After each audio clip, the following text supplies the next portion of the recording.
Welcome back to another episode of Automotive Insight. Today we have a 2001 Ford F-150 with a 5.4 liter V8 engine. Customer states coolant leak. Let's check it out. One very common coolant leak, especially with the age of this vehicle, is the intake manifold.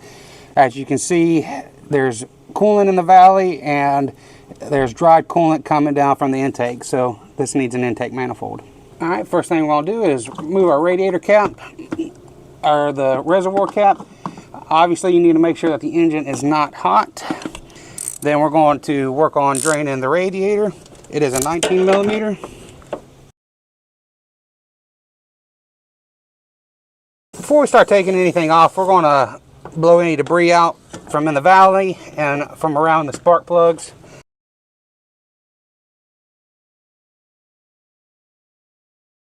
Okay, we're going to have to take off the alternator during this repair, so one of the first things you want to do is go ahead and disconnect your negative battery cable. We're going to take off the intake tube, disconnect the intake air temp sensor. You got two PCV tubes. The hose clamps are 8 millimeters. Disconnect the upper radiator hose.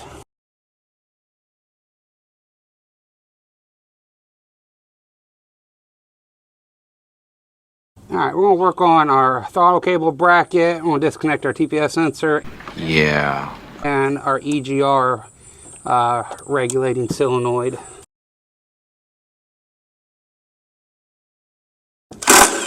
These are 10 millimeters.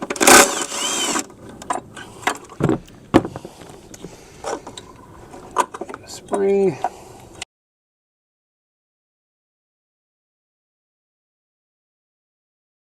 We're going to start working on removing the alternator. We're going to take the belt loose. It is a half-inch ratchet.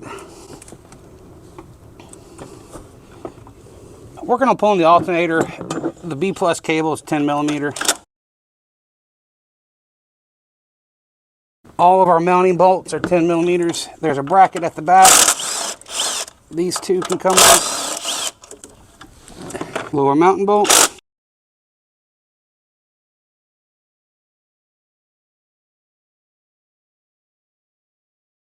Use a pick just for the control connector.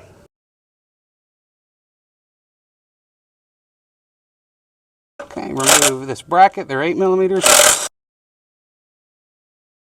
Alright, we're going to work on removing this heater hose.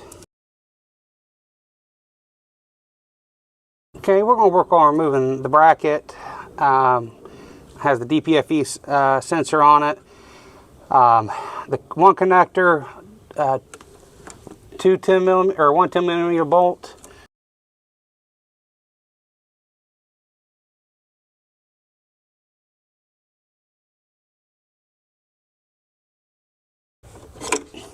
Those rubber hoses for the DPFE are very common to become brittle. The nipples will break off that sensor.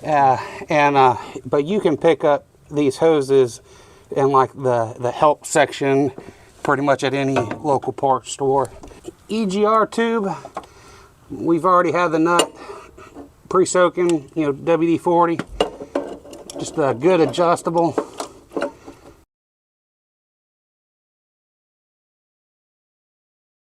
We're going to work on taking the fuel lines, disconnect the fuel lines from the fuel rail.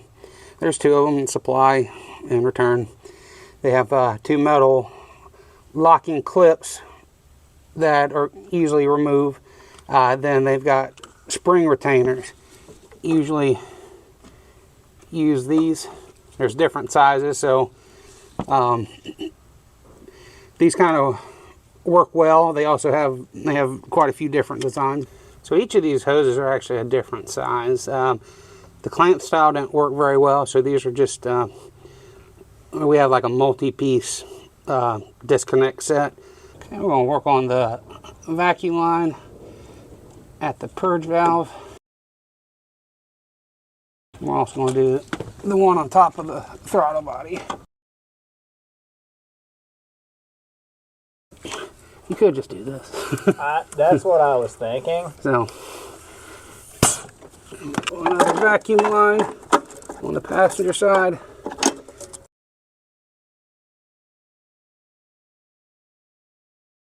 PCV valve, we'll get that out of the way. We're going to start working on our coils. We'll go ahead and unplug them. We'll unplug the injectors while we're there too. We'll work on removing the coil. They're a 7mm.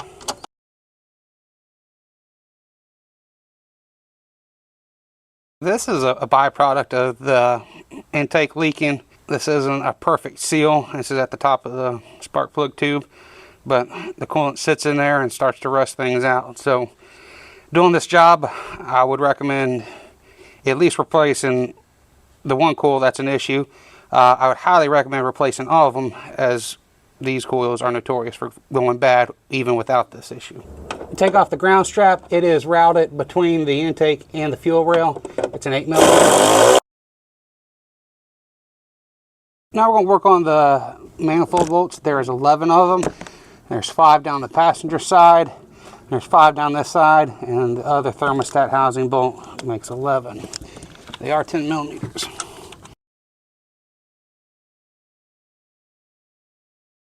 Blowing out the spark plug tubes. All right, we got all 11 of our intake bolts loose and out of the way. The driver's side rear one is about the hardest. It's got a harness that sits right on top of it without being able to flex very much, but pushed it out of the way, was able to get it. The others aren't too bad, but now we're, with everything off of it, we're going to work on pulling the intake out.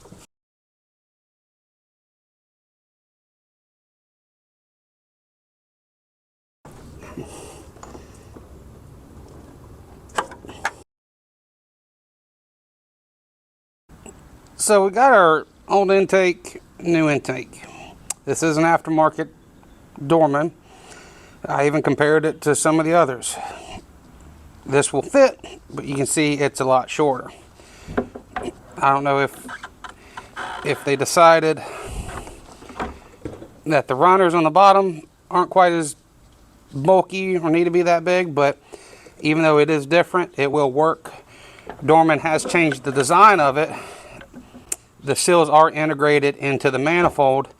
The old design, you had a one-piece gasket all the way down. So Dorman has made it into, updated it.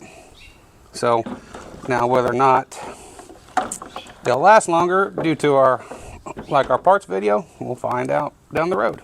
Okay, now we got to swap all the accessories over to the new intake. We're going to take the throttle body off, see if we can leave all the goodies with it. Alright, you can move the black PCV hose. This elbow gets really soft as it ages and breaks. Usually you find a lean code, a vacuum leak down the road. It's not a bad idea to replace it. These are 8mm. We're going to transfer the fuel rail over. I like to do this with these pliers so it doesn't come out in the rail. The lower part of the fuel injectors collects a lot of debris. Debris! Dustin, we have debris! Debris! You can replace the O-rings if you want to, and also sometimes the O-ring stays in the intake.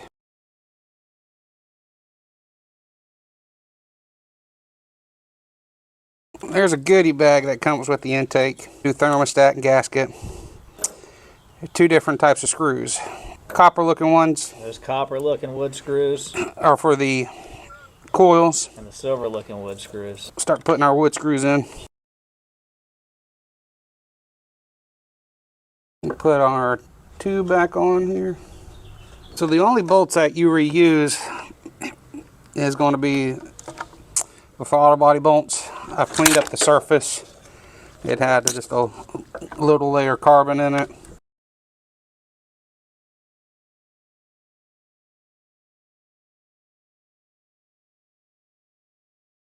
So we got our intake surface cleaned up on the cylinder heads. There was a lot of buildup of coolant, carbon, dirt, razor blade, brake cleaner, and Scotch-Brite pad.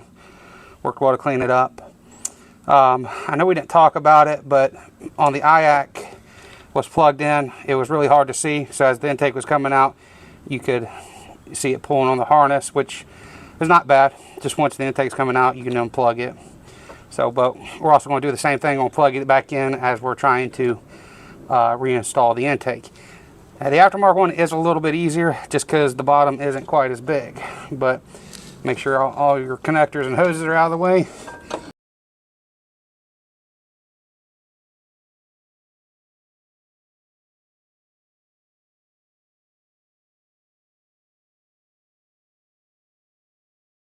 Work on putting our bolts back in. They do want you to torque these down in 2 steps. The other's first step is basically in the center and work your way out in a circular pattern. First step is 18 inch-pounds. The second step is 18 foot-pounds. Alright, we got our intake on. I used a combination of mostly 1/4 inch stuff, deep, shallows, different socket extensions, just because it's, you got the cowl here, you got all this stuff over here, but you work your way around it, slowly tighten it down, and it's good. So now we're going to work on just putting coils back in, connect our fuel injectors, and work on our vacuum lines.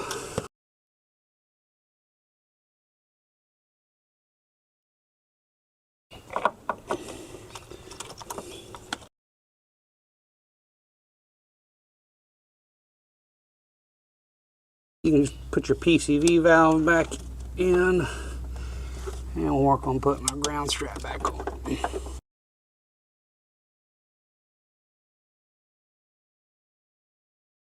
We'll work on connecting our fuel lines, bolting our vacuum booster line back in. We got to use the wood screws.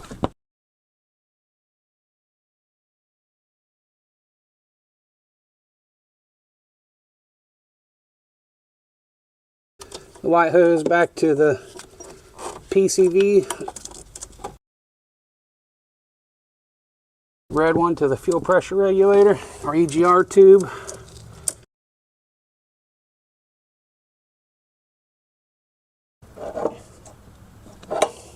Connect the vacuum tee on the passenger side. Just I guess I'm gonna replace this one too now. We'll go and just run our harness for our TPS sensor. That way we don't end up getting it trapped by other items.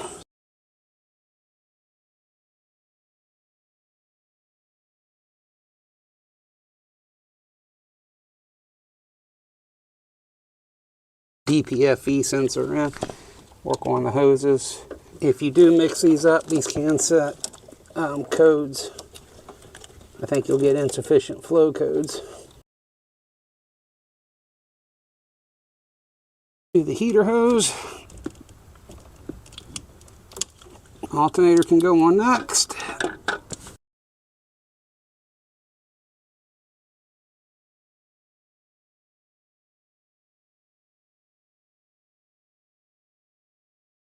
B plus terminal. Put your belt on. Throttle cable bracket. Hey, didn't snap the plastic off.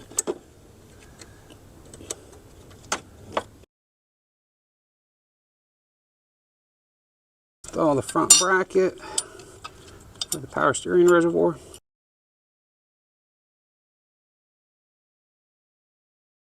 Upper radiator hose.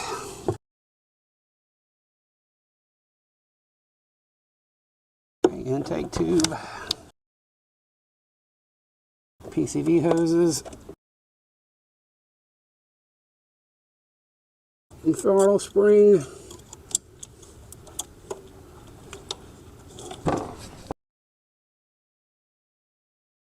Add some coolant. Well, that's going to wrap up another one. Be honest, this repair never seems to get any easier. I've done this a handful of times, and it's just always sort of the same issue: brittle hoses, more coils, spark plugs, but the only advantage to the aftermarket part is a little bit smaller, it goes in a little bit easier, but the screws, the different fasteners, that makes it a little bit harder. Hopefully this video helped. If you like what you saw today, give us a thumbs up, like, share, subscribe. Thanks for watching. I'll pick you up at 8. You probably won't be awake. Call yourself an Uber, babe. I'm gonna wait. I'm gonna wait.